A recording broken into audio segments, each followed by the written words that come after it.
If you fast forward and think, what will future generations be ashamed of? One of the things they'll be ashamed of is how we allowed poverty to exist on this planet for so long, when we easily could end it. We have the money, we have the means. What's lacking is the kind of social and political systems to deliver it, and that is something we can fix.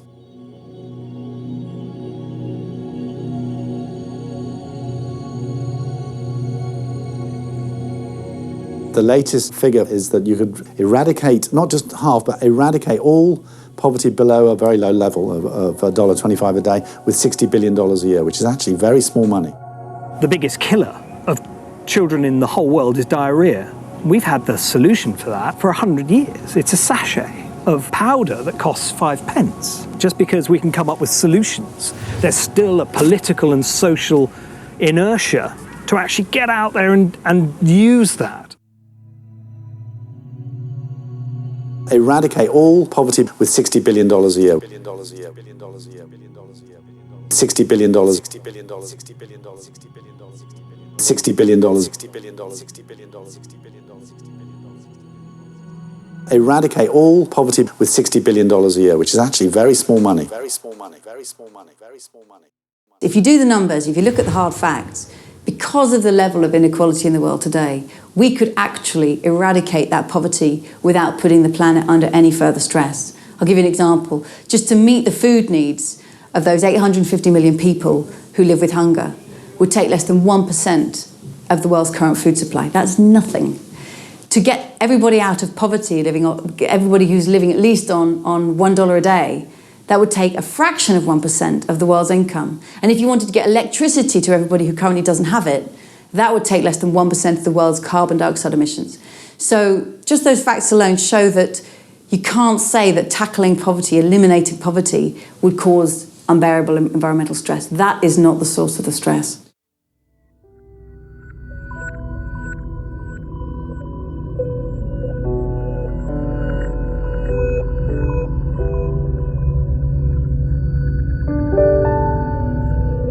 Wouldn't it be ideal in the end that we had a society where you are responsible for every other member of that society? Your responsibility doesn't end at your border, it ends at every other human.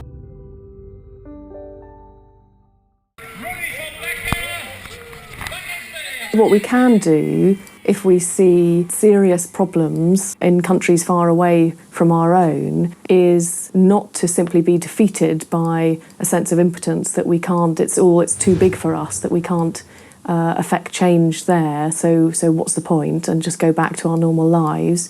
Maybe the challenge then is to take small steps to remain engaged with it, to think about, well, what are other people doing in relation to these huge challenges, to think about, well, maybe are there charities that you might want to support, because the suggestion is that actually this is a key way in which we might affect change worldwide.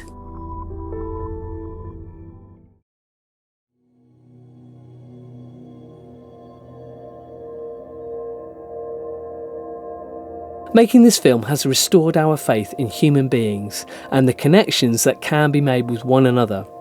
We met some incredible people on our journey who all gave their time willingly and with enthusiasm, and we learnt a lot from their generosity.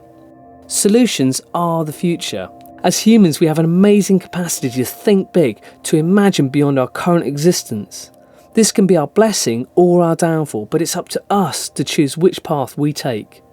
We hope that by sharing this journey, we are making a contribution towards shaping the future.